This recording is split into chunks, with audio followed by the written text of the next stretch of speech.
Hello students, welcome to my channel maths with Pooja. इस lecture में बेटा क्लास 10th के हाफ ईयरली एग्ज़ाम का मैं मैथ्स के क्वेश्चन पेपर का सॉल्यूशन करवाने जा रही हूँ। सैम्पल पेपर भी मैंने आपके लिए अपलोड किया था और मैं होप करती हूँ कि उसने आपकी काफ़ी मदद की होगी। अगर मेरा लेक्चर आपको पसंद आता है तो आप चैनल को सब्सक्राइब ज़रूर करें। सब्सक्राइब करने का कोई पैसा नहीं लगता और आप अपनी प्रॉब्लम्स के लिए मुझे टेलीग्राम ग्रुप पे ज्वाइन कर सकते हो और व्हाट्सएप पे भी ज्वाइन कर सकते हो। चलिए ये देखिए, ये है आपका 4 सितंबर 2022 को 4 अक्टूबर 2022 को कंडक्ट हुआ मैथ्स का पेपर। ठीक है भाई, तो वही इंस्ट्रक्शंस हैं। आप हमारी सारी तो पहले 10 क्वेश्चन देखते हैं हम 1-1 मार्क के। पहला क्वेश्चन है, निम्नलिखित में से कौन सी एक अपरिमेय संख्या नहीं है? Which of the following is not an irrational number. बड़े ध्यान से आपने पढ़ना है। 2.01, ठीक है, 1 फिर 001, तो ये अपरिमेय है। क्लियर। 2 + 2 √4, इसको ध्यान से देखो। 2 + 2, 4 का वर्गमूल होता है 2, तो 2 दूनी 4 और 2 6, ये परिमेय है। ये अपरिमेय है क्योंकि √2 इर्रेशनल होता है। तो जो संख्या इर्रेशनल नहीं है वो बी आ जाएगी क्योंकि इसका आंसर 6 आ रहा है। ठीक है, सेकंड पे आ जाते हैं। सेम ही टाइप का क्वेश्चन दे दिया एग्जामिनर ने। निम्नलिखित में से कौन सी संख्या अपरिमेय है? Which of these is an irrational number. तो देखो भी 1 का √1 होता है, 4 का √2 होता है, 9 का 3 होता है, लेकिन 8 का करोगे तो 2√2 आता है, जो कि हम यहाँ पहले भी देख चुके हैं, इर्रेशनल है। तो हमारा आंसर हो जाएगा ऑप्शन नंबर सी। तीसरे पर चलते हैं। द्विघात बहुपद x⁻² - x - 5 के शून्यकों का योग होगा sum of zeros of the quadratic polynomial. अब हम देखो, पहले क्वेश्चन का आंसर था बी, यानी कि 2 + 2 √4। दूसरे क्वेश्चन का आपका आंसर था सी, ठीक है, √8। अब मैं आ गई हूँ थर्ड क्वेश्चन पर और आपका पोलिनोमियल है x² - x - 5। इस तरह के पोलिनोमियल को आप कंपेयर करो ax² + bx + c से। तो a की वैल्यू x² का कोफिशिएंट 1 आएगी, b की वैल्यू -1 आएगी और c की वैल्यू -5। इसके शून्यकों का योग सम ऑफ द जीरोज बताना है। तो हमारे पास अगर अल्फ़ा बीटा जीरोज हैं, रूट्स हैं, शून्यक हैं, तो सीधा फॉर्मूला होता है -b/a। तो माइनस पहले से है, b भी -1 है बाय 1, माइनस प्लस 1/1 1 आ जाएगा। तो हमारा आंसर 1 होगा, जो कि हमारा ऑप्शन नंबर ए है। ठीक है, तो यहाँ हम राइट कर देते हैं option number A. Question number 4, 280 और 245 का HCF ऑफ 280 एंड 245। तो 280 को बीच में रखते हैं, फैक्टराइजेशन करने की बजाय 245 से डिवाइड करते हैं। मैंने सैम्पल पेपर में भी बताया था, लॉन्ग डिवीजन से कर सकते हो। 5, 7 में से 4 गए 3, ऊपर से ले लिया 245, 7 × 21, 3 × 8 = 24, 7 पे देखते हैं, 7 × 5 = 35, 7 × 21 और 3 = 24, कैंसिल हो गया। लास्ट डिवाइजर 35 आ रहा है, तो आपका जो HCF है वो भी 35 आएगा और वो आपके क्वेश्चन पेपर का डी ऑप्शन है। तो ये था हमारा question number 4। Question number 5, AP 3, 8, 13, 18 में कौन सा पद 78 होगा? Which term of the AP is 78? देखो AP क्या है, 3, 8, 13, 18। A कितना है, 3 है। D कॉमन डिफरेंस होता है second term minus first term, यानी 5। अब ये पूछ रहा है कि 78 जो है वो कौन से नंबर पर आएगा? तो माना 78 nवें नंबर पे आएगा, तो AN बराबर है 78। हमने मान लिया nवां पद 78 है, तो AN बराबर है 78। AN का फॉर्मूला होता है A + n - 1 × D। अब जो वैल्यूज़ हमें पता हैं उनको पुट कर देंगे। A की जगह 3 रखेंगे, n हमें नहीं पता, D की वैल्यू 5 है। इसको अब हम सॉल्व करते हैं, तो 3 + 5 को n से करोगे 5n - 5 = 78। 5n को यहीं रखो, बाकी जो भी टर्म्स हैं, जो भी नंबर हैं, उनको राइट साइड में ले जाओ। 78 + 5 - 3, 5 में से 3 गए 2 और 78 में 2 जोड़ोगे तो आपका 80 आएगा। 5n बराबर है 80 और n आ जाएगा 80/5, यानी 16 × 5 = 80। इसका मतलब जो हमारा 16वां पद है वो 78 है। ठीक है, 16th टर्म। तो 16th टर्म हमारे कौन से नंबर पर आ रही है? डी नंबर पर आ रही है। तो हमने यहाँ पर ऑप्शन इसका राइट कर देना है। कौन सा सही है? डी सही है। आगे बढ़ते हैं क्वेश्चन नंबर 6। के किन मानों के लिए निम्न समीकरण युग्मों का अद्वितीय हल होगा? व्हाट वैल्यू ऑफ के does the pair of linear equations has unique solution? पहले तो हम इन इक्वेशंस को यहाँ राइट कर लेते हैं, ये अलग करके। 6th क्वेश्चन है x minus K Y plus 4 is equal to 0, 2x minus 6y minus 5 is equal to 0। देखिए आपको ये पता होना चाहिए कि x का coefficient a1 b1 c1 a2 b2 c2। पहले तो ये निकालना है हमने। a1 1 है, b1 माइनस k है, c1 4 है, a2 2 है, b2 माइनस 6 है और c2 माइनस 5 है। जब भी टाइप ऑफ सॉल्यूशन हमने फाइंड करना होता है तो हम क्या निकालते हैं? हम निकालते हैं a1 by a2 b1 by b2 c1 by c2। तो आप a1 बाई a2 निकालो, कितना आ रहा है 1/2, और b1 बाई b2 निकालो तो माइनस के बाई माइनस 6 यानी k बाई 6। अब क्वेश्चन पेपर वाला पहले ही कह रहा है कि यूनिक सॉल्यूशन, अद्वितीय हल होना चाहिए। तो जब यूनिक सॉल्यूशन होता है तो a1 by a2 never equal to b1 by b2, यानी 1/2 कभी भी k बाई 6 के बराबर नहीं होना चाहिए। 6 को लेफ़्ट में ले आओ, यहाँ ऊपर आ जाएगा। 6/2 k के बराबर नहीं होना चाहिए, 2 तिया 6, यानी k कभी भी 3 के बराबर नहीं होना चाहिए। और ये हमारा है ऑप्शन नंबर बी, यानी कि इस क्वेश्चन का बी ऑप्शन हमारा राइट है। क्वेश्चन नंबर 7 बिल्कुल वर्बल है। बहुपद पी एक्स बराबर है ए एक्स की 2 जमा बी एक्स जमा सी के अधिकतम शून्यक होंगे जहां ए 0 नहीं है। The polynomial has maximum number of zeros. भाई ए नॉन जीरो है तो यानी कि ये टर्म एग्जिस्ट करेगी, यानी कि 2 पावर है, द्विघात बहुपद है, द्विघात बहुपद के अधिकतम 2 शून्यक होते हैं। ठीक है, तो इसका आंसर आ जाएगा बी। चलें आगे। अब ये देखो यहाँ फिर वही क्वेश्चन इसने रिपीट कर दिया, वहाँ गुणनफल योगफल दिया था, यहाँ गुणनफल दे दिया उसी टाइप का। द्विघात बहुपद के शून्यकों का गुणनफल, find the product of zeros. तो क्वेश्चन नंबर 7 का आंसर था बी। अब मैं आ गई हूँ क्वेश्चन नंबर 8 पर। 6x² plus x minus 2, a है 6, b x का कोफिशिएंट है 1, c है -2। अगर अल्फ़ा बीटा इसके रूट्स हैं तो फॉर्मूला होता है product of roots c by a। ठीक है भाई, मैंने अभी क्वेश्चन कराया था अल्फ़ा जमा बीटा का, वो ये देखो ये रहा -b बाय a। और अगर प्रोडक्ट ऑफ रूट्स पूछे तो c बाय a, c -2 है, a 6 है, तो -1/3 हमारा आंसर आ जाएगा।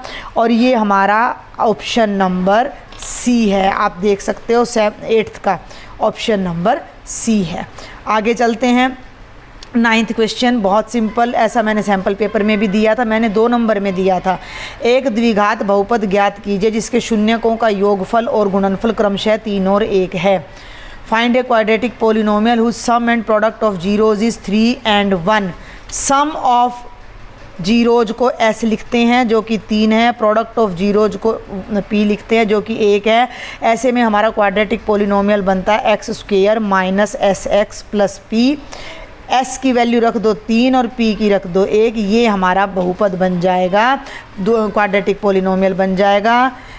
इनमें से कोई नहीं, very good, x² minus 3x plus 1, तो इनमें से कोई नहीं आएगा भाई। ये तो इसका तो क्योंकि x² माइनस 3x माइनस 1 है तो d आना चाहिए इसका आंसर हमारा क्वेश्चन नंबर 9 का।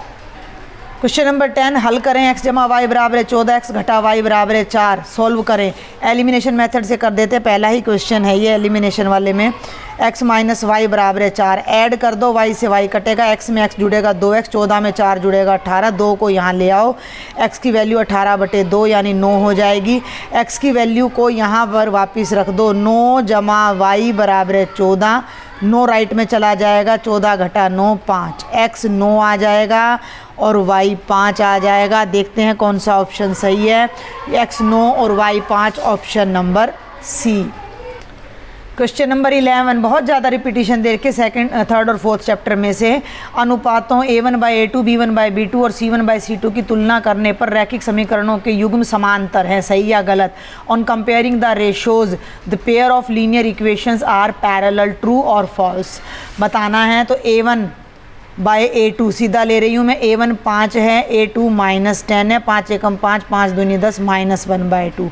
b1/b2 ले रही हूँ मैं, b1 -3 है और भाई B2 6 है तो ये भी -1/2 आ गया। लेकिन अगर मैं बात करती हूँ C1/C2, दोनों राइट में हैं तो कोई फ़र्क नहीं पड़ता, 11/22 ये तो 1/2 आ रहा है। अब ये कहता है कि ये रेखाएं क्या हैं, समानांतर हैं। समानांतर कब होती है, जो पहली दोनों बराबर हो और तीसरी बराबर ना हो। A1/A2 तो B1/B2 के बराबर आ रहा है, लेकिन ये C1/C2 के बराबर नहीं है। इसका मतलब रेखाएं क्या हैं, समानांतर हैं, यानी बुक वाला सत्य कह रहा है, ट्रू कह रहा है। अगर ये तीनों अनुपात बराबर हो जाते तो रेखाएं कोइंसिडेंट यानी कि संपाती हो जाती। बिंदुओं -4, 3 और 8, -5 के मध्य बिंदु का निर्देशांक 2, -1 है, सही या गलत। The coordinates of the mid points of -4, 3 and 8, -5। देखो 2 पॉइंट्स आपको दे रखे हैं, एक A है जिसके कोऑर्डिनेट्स हैं -4, 3, दूसरा B है जिसके कोऑर्डिनेट्स हैं 8 और -5। इनका मध्य बिंदु निकालना है। मध्य बिंदु कैसे निकलता है, इन दोनों को जोड़ दो, 8 + घटा 4/2, इन दोनों को जोड़ दो, -5 + 3/2। चेक करो क्या आता है, 8 में से 4 गए 4, 4 को 2 से भाग करो 2, -5 में से 3 करोगे -2 को 2 से करा -1, ये आ रहा है। और बुक वाला भी यही कह रहा है, इसका मतलब वो ट्रू कह रहा है, इस बात को सत्य कह रहा है। फिर से AP आ जाती है। AP 1, 4, 7 डैश डैश का 15वां पद, the 15th term of the AP। 1 है, 4 है, 7 है, A निकाल लो 1, D 4 - 1 यानी कि 3 आ रहा है, असेंडिंग है। हमें निकालना है 15वां पद, 15th टर्म क्या हो जाएगी, A + 14D। अभी AN का फॉर्मूला भी इसी लेक्चर में यूज़ किया है मैंने। 1 + 14 × 3, 14 तो ये 42 और 1 43। तो हमारा जो 15th टर्म आएगी वो 43 आ जाएगी। ठीक है। क्वेश्चन नंबर 14, 2 समरूप त्रिभुजों की भुजाएं 4:9 में है, क्षेत्रफल का अनुपात। The sides of 2 similar triangles are in the ratio 4:9। Find the area of these triangles is in the ratio. मैंने आपको सैम्पल पेपर में क्वेश्चन कराया था, मैंने क्षेत्रफल का अनुपात दे रखा था, भुजाओं का निकालना था, और मैंने वहाँ साथ के साथ बता भी दिया था कि अगर भुजाओं का दे रखा है, क्षेत्रफल का निकालना है, तो जो क्षेत्रफल का अनुपात आएगा वो इनका वर्ग हो जाएगा, वो हो जाएगा 4/9 का वर्ग यानी कि 16/81 यानी 16:81। बहुत सिंपल सा लॉजिक है इसमें। अगर भुजाओं का अनुपात दे रखा है और क्षेत्रफल का निकालना है तो वर्ग कर देते हैं, क्षेत्रफल का दे रखा है भुजाओं का निकालना है तो वर्गमूल कर देते हैं। और ये 1 नंबर का लास्ट क्वेश्चन है, 15वां। मूल बिंदु यानी 0, 0 से 5 - 7 की दूरी, distance from origin to the point 5 - 7। तो एक पॉइंट तो हो गया ओरिजिन यानी 0, 0, दूसरा पॉइंट हो गया 5 - 7, ये x1 ये y1 ये x2 ये y2। हमें पता है 2 पॉइंट्स के बीच के डिस्टेंस कैसे निकलती है, x2 - x1 का स्क्वायर प्लस y2 - y1 के स्क्वायर का अंडर रूट सारे का। ठीक है। तो भाई अब 5 - 0 का स्क्वायर और -7 - 0 का स्क्वायर का अंडर रूट, 5 में से 0 गए 5, 5 का स्क्वायर 25, 7 का स्क्वायर 49, 9 और 5 14, 4 और 2 6 और 1 7, √74 यहीं रह जाएगा। बस यही हमारी डिस्टेंस आ जाएगी। अब हम आ जाते हैं बेटा 2 मार्क्स के क्वेश्चन पे। के का वह मान ज्ञात कीजिए जिसके लिए द्विघात समीकरण के 2 बराबर मूल हो। Find the value of K for which the quadratic equation has 2 equal roots. ये क्वाड्रेटिक इक्वेशन है, इक्वल रूट्स के लिए इसके डिस्क्रिमिनेंट को, विविक्तर को 0 के बराबर रख देंगे। तो 3x² + kx = 3 बराबर 0 है। a x² का कोफिशिएंट होता है 3, b x का कोफिशिएंट होता है k, c 3 होता है। 2 बराबर मूल के लिए ये बात आपको यहाँ लिखनी पड़ेगी क्योंकि 2 नंबर का है। अब 2 बराबर मूल के लिए डिस्क्रिमिनेंट 0 होना चाहिए। डिस्क्रिमिनेंट का मतलब b² - 4ac 0 होना चाहिए। b कितना है, k² - 4 × 3 × 3 0 होना चाहिए। 4 × 12, 12 × 36 0 होना चाहिए। 36 को राइट में ले जाओ, दोनों तरफ स्क्वायर रूट करोगे तो k की वैल्यू कितनी होनी चाहिए, ±6। अगर k की जगह ±6 रखते हैं तो दोनों रूट्स इक्वल आ जाएंगे। क्वेश्चन नंबर 17 इसी टाइप का क्वेश्चन मैंने डाला था सैम्पल पेपर में, बिल्कुल डिट्टो, बस वहाँ 24 और 182 था, शायद 27 और 182। यदि दो संख्याओं का योग 31 और उनका गुणनफल 240 हो तो संख्याएं ज्ञात करो। If the sum of two numbers is 31 and their product is 240 then find the numbers. तो माना पहली संख्या let the first number is x, दूसरी संख्या जो है वो 31 कम हो, 31 में से x को माइनस कर देंगे, ठीक है ना, y नहीं लेंगे।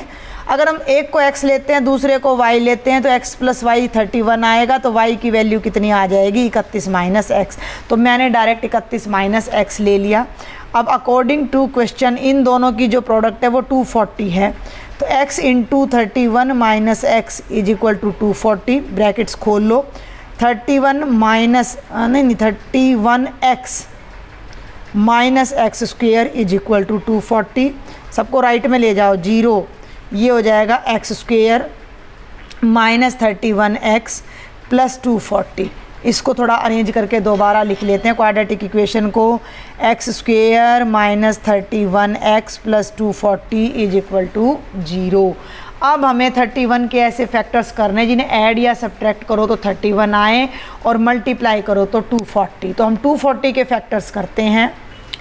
मैं यहाँ आपको इसकी ट्रिक बता रही हूँ। 240 के जब आप फैक्टर्स करोगे तो वो आएंगे 2 into 2 into 2 into 2 into 3 into 5, तो ये हो गया 16 और ये हो गया 15।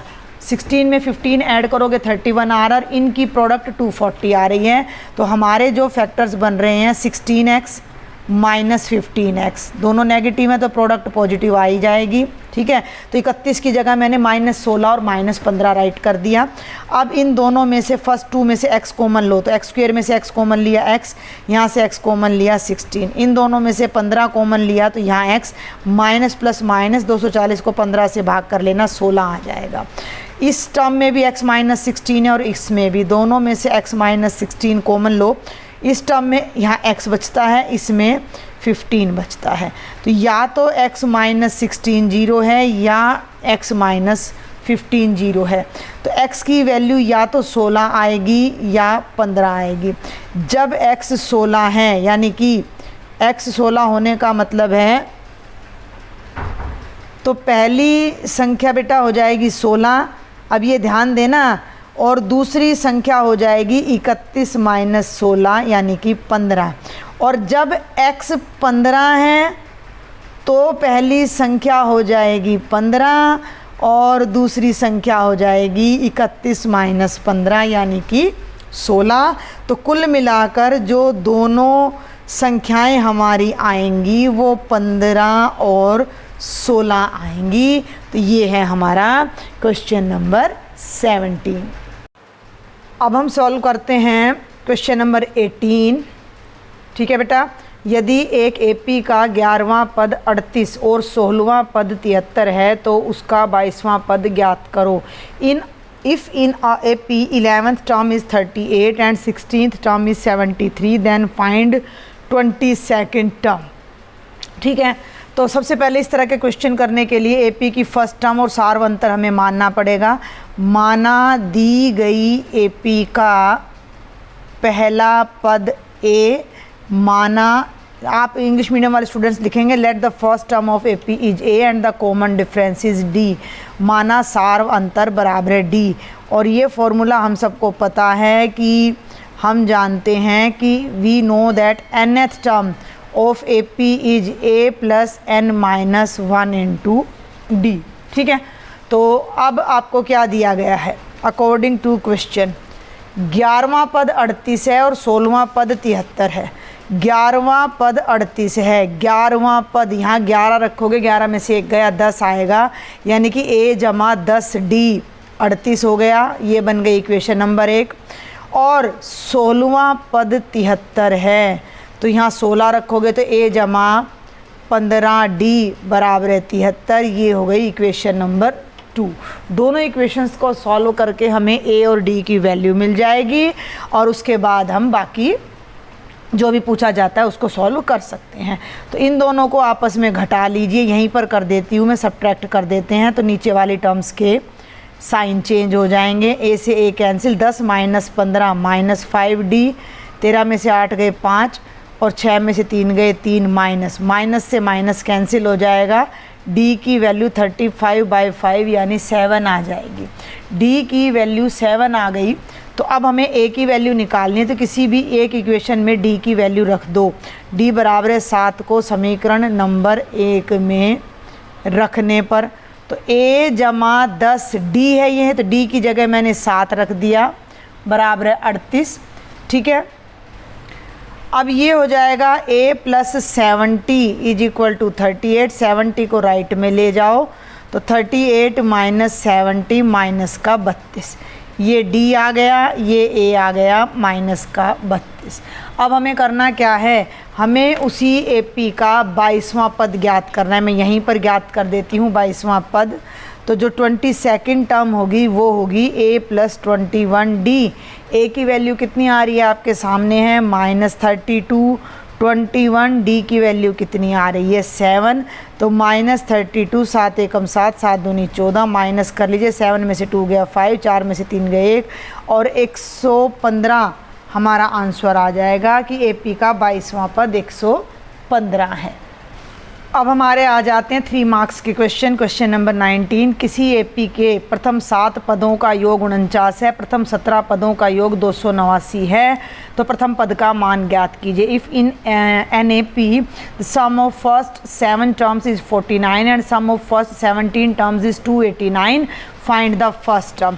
तो A हमने मान लिया फर्स्ट टर्म है, D कॉमन रेशो है, थोड़ा शॉर्ट में मैं बता रही हूँ।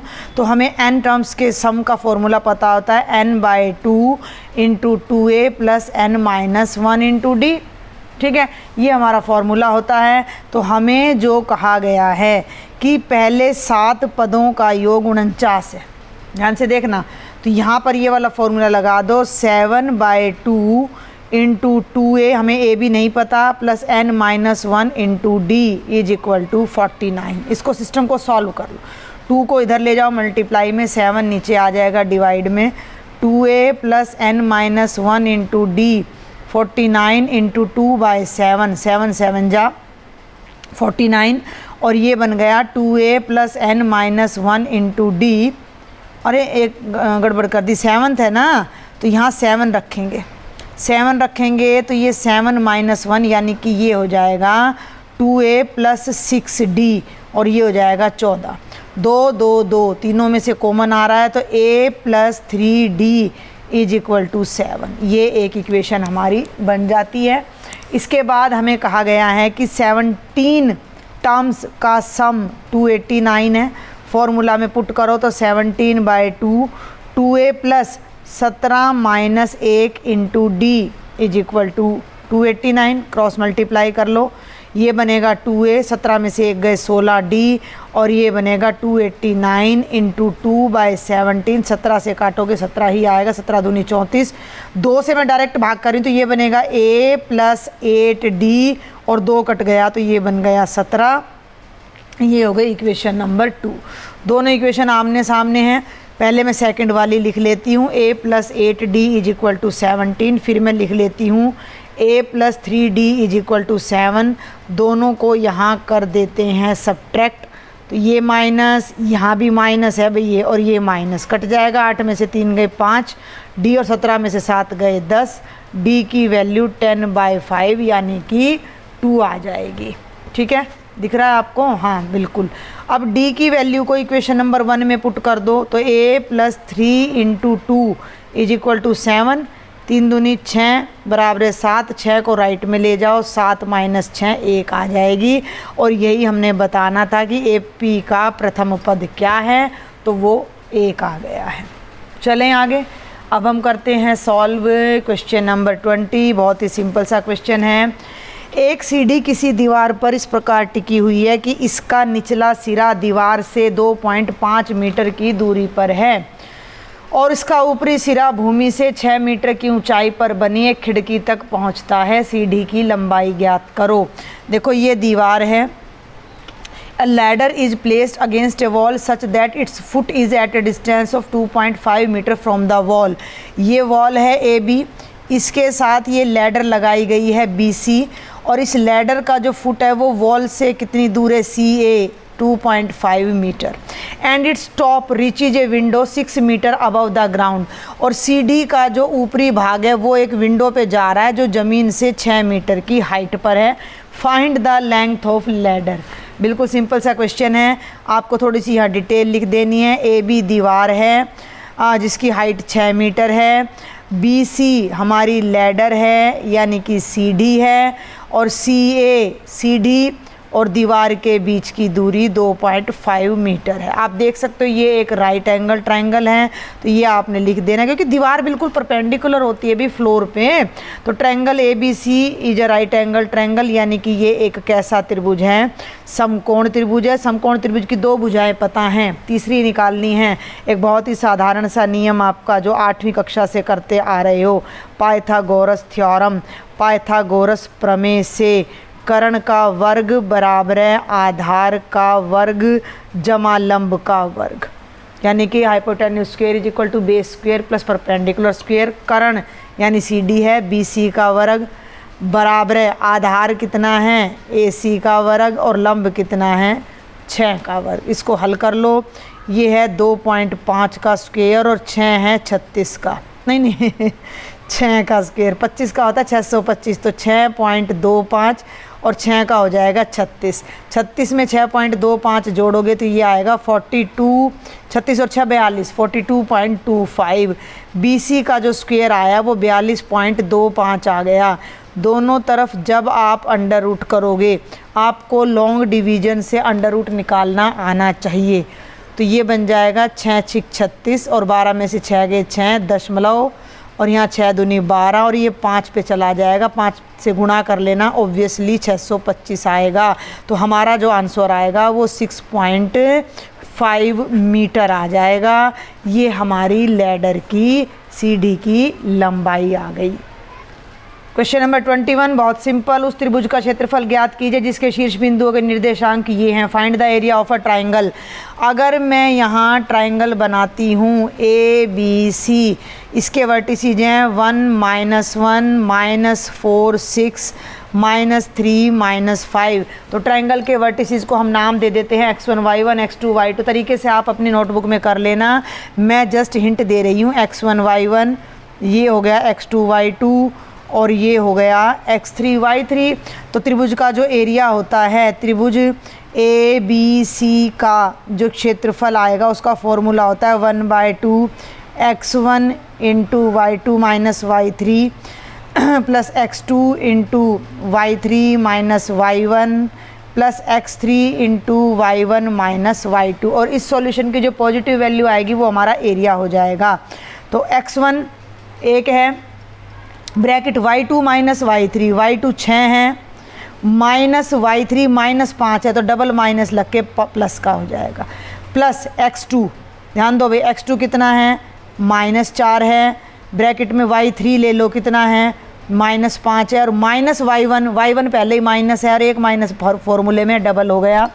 इसको थोड़ा सा यहाँ से ले लो, प्लस x3 कितना है भाई? -3 है, और -3 के ब्रैकेट में y1 -1 है और y2 -6 है। ये मैंने शॉर्ट में किया है।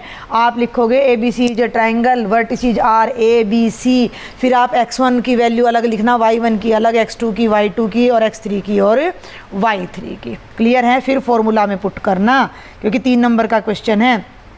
ये हो गया 6 और 5 11, एकम 11 प्लस माइनस का 4, -5 में जमा 1 करोगे -4 प्लस माइनस -3 -6 और -1 हो गया -7। अगर ये वैल्यू बाय चांस नेगेटिव आए तो आपने पॉजिटिव ही लेना है। माइनस प्लस का 16 और 4 चौक 16, 7 तिया 21। सॉल्व कर लो, 6 और 1 7 और 1 8, 2 और 1 3 और 1 4, 48/2 यानी कि 24 स्क्वायर यूनिट हमारे ट्रायंगल का एरिया आ जाएगा। एक बार फिर याद दिला दूँ, ये मैंने शॉर्टकट बताया है, थोड़ा सा आपने इसको अच्छे से करना है। क्वेश्चन नंबर 22 हमारी कंस्ट्रक्शन आ जाती है।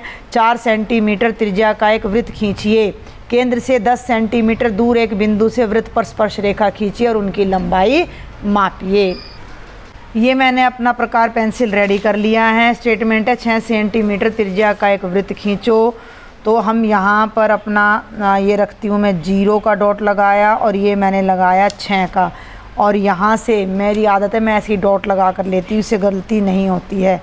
6 सेंटीमीटर त्रिज्या का एक सेंटर मैंने ड्रॉ वो ले लिया, कंपास खोल लिया, यहाँ रख कर मैं एक वृत्त, यहाँ से आएगा इतना आएगा कम से कम भी, ठीक है।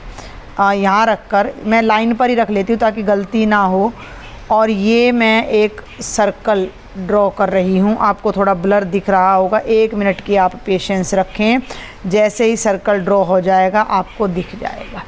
ये 6 सेंटीमीटर रेडियस का मैंने एक सर्कल ड्रॉ कर दिया जिसका सेंटर ये है, ठीक है। ये नहीं है, ये बाय मिस्टेक लिखा गया यहाँ पर। अब ये कहता है कि केंद्र से 10 सेंटीमीटर दूर बिंदु से, तो केंद्र ये है अपना, ठीक है, जिसका नाम है भाई O। यहाँ से 10 सेंटीमीटर दूर आपने लेना है, तो स्केल भी नहीं आ रहा, 10 ऐसे लेना पड़ेगा थोड़ा सा, ठीक है। तो 0 से 10 की बजाय मैं ऐसे ले लेती हूँ, 3 से 10 ले लेते। चलो 3 पे रखा मैंने कंपास, क्योंकि इधर ना ये स्पाइरल की वजह से थोड़ा सा स्केल सेट नहीं हो पा रहा है। और ये यहाँ ले गई मैं 13 वाले पर, मैंने यहाँ लगा दिया डॉट, इसका नाम मैंने रख दिया P। तो ये जो डिस्टेंस है हमारी बेटा वो कितनी है, 10 सेंटीमीटर, ठीक है। ये डिस्टेंस हो गई पूरी की पूरी 10 सेंटीमीटर। यहाँ से इस सर्कल पर स्पर्श रेखाएं खींचनी है, तो आप OP का समद्वि भाजन कर लो, bisect the line segment OP using compass. तो ये लिया, थोड़ी सी एक आर्क मैंने ऊपर लगाई, एक नीचे लगाई, फिर यहाँ लिया, एक आर्क मैंने ऊपर लगाई और एक नीचे लगाई, ठीक है। इस डॉट को और इस डॉट को आपस में मिलाया तो मुझे OP का मिड पॉइंट मिल जाएगा जो कि M है, क्लियर। OP का मिड पॉइंट मिल जाएगा जो कि M है। अब हम M पर कंपास रखेंगे, MO या MP को रेडियस लेकर एक और सर्कल ड्रॉ करेंगे। देखिए ज़रा, तो ये सर्कल दोनों तरफ से हमारा ऐसे चला जाएगा, और दोनों सर्कल जहाँ भी एक दूसरे को कट कर रहे हैं उन पॉइंट्स को, उस ज्वाइन को नाम दे देंगे A और B, ठीक है। और अब इस P को A से मिलाएंगे तो ये हमारा फर्स्ट टेंजेंट आ जाएगा, पहली स्पर्श रेखा आ जाएगी, और P को B से मिलाएंगे तो ये हमारी दूसरी स्पर्श रेखा आ जाएगी, ठीक है।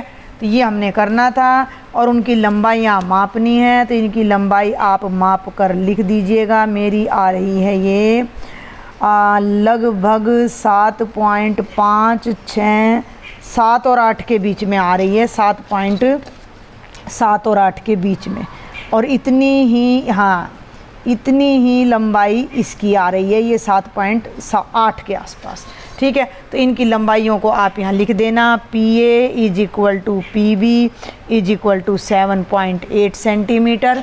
और इसकी आप कंस्ट्रक्शन के जो स्टेप्स है वो लिख लेना कि सबसे पहले O को केंद्र लेकर 6 सेंटीमीटर त्रिज्या का एक वृत्त खींचा, ठीक है। O से 10 सेंटीमीटर, पहला स्टेप, O से 10 सेंटीमीटर दूर बिंदु P लिया, OP रेखा का समद्वि भाजन किया जो OP को M पर मिलता है, तीसरा पॉइंट था। चौथा पॉइंट है M को केंद्र लेकर और MO को त्रिज्या लेकर एक और वृत्त खींचा जो पहले वृत्त को A और B पर काटता है। P को A और B से मिलाया, PA और PB हमारी अभिष्ट स्पर्श रेखाएं हैं, ठीक है। थोड़ा वीडियो को स्लो करके और आप ये कंस्ट्रक्शन के स्टेप्स अब अपने आप लिखेंगे। और अब हम देखते हैं लास्ट क्वेश्चन आपके पेपर का, और ये है हमारे हाफ ईयरली का लास्ट क्वेश्चन, क्वेश्चन नंबर 23। निम्नलिखित बंटन एक मोहल्ले के बच्चों के दैनिक जेब खर्च दर्शाता है। माध्य जेब खर्च 18 रुपये है। इस लाइन को पकड़ लो, माध्य दे रखा है। लुप्त बारंबारता F ज्ञात कीजिए। आप the following distribution shows the daily pocket allowance of children of a locality. The mean pocket allowance is ₹18. Find the missing frequency. आप ध्यान से देखेंगे तो बारंबारता में एक जगह F लिखा हुआ है, हमें इस F की वैल्यू निकालनी है, जबकि माध्य 18 है। तो माध्य का फॉर्मूला हमने लगाना है। ये दैनिक जेब खर्च है, ये बच्चों की संख्या है, यहाँ F है, ठीक है। तो जब भी हम माध्य निकालते हैं तो हम क्या निकालते हैं, हम इस वर्ग अंतराल का, क्लास इंटरवल का मिड पॉइंट निकालते हैं, जिसे हम इंग्लिश में मिड पॉइंट बोल देते हैं, हिंदी में मध्य बिंदु यानी XI, ये लास्ट पेज था, अभी नोटबुक यहाँ फिनिश हो गई थी तो इस पेज पर मैं कर रही हूँ। आई होप कि आपको दिख रहा होगा अच्छे से। तो 11 और 13 का मिड पॉइंट निकालने के लिए हम क्या करेंगे, 11 और 13 को जोड़ देंगे। भाई 11 और 13 को जोड़ोगे 24, 24 का आधा कितना आ जाएगा, 12। अब 13 और 15 को जोड़ोगे 28 तो 14। वैसे भी इनका जो क्लास इंटरवल का जो गैप है वो कितना है, 2 2 है, तो 2 2 जोड़ते चले, 12 14 16 18 20 22 और ये आ जाएगा 24। अगला स्टेप होता था इनकी प्रोडक्ट करना, FI XI। तो 12 7 84, 14 6 84, 16 निम्मा 144, 18 और 13, 18 3 54, 18 कम 18 और 5 23। 20 को F से करोगे 20 F आएगा, 22 पंजे 110 और 24 चौकू 96। अब हम बारंबारता को जोड़ते हैं, लेकिन अब एक बात आपको यहाँ ध्यान देनी है, जब हम बारंबारता को जोड़ रहे हैं तो ये F है और ये संख्याएं हैं। तो पहले हम चरों को जोड़ेंगे, 7 और 6 13, 13 और 9 22 और 13 35 और 5 40 और 4 44 और अब उसमें F जोड़ देंगे। ये तो सिग्मा FI आ जाता है और ये अब हम ऐड करेंगे सिग्मा FI XI। तो ध्यान देना है, इसमें भी इसको अलग रखना है, बाकी को जोड़ना है। तो बाकी मैं जोड़ रही हूँ, 4 4 8 और 4 12 और 4 16 और 6 20, 2 9 2 11 और 1 12। इसको नहीं ले रही मैं, 3 15 और 4 19, 20 21 22 23 24 25 26 27 और 8 35, 5 3 3 और 1 4 और 2 6 और 1 7 और जमा में आ जाएगा 20 F।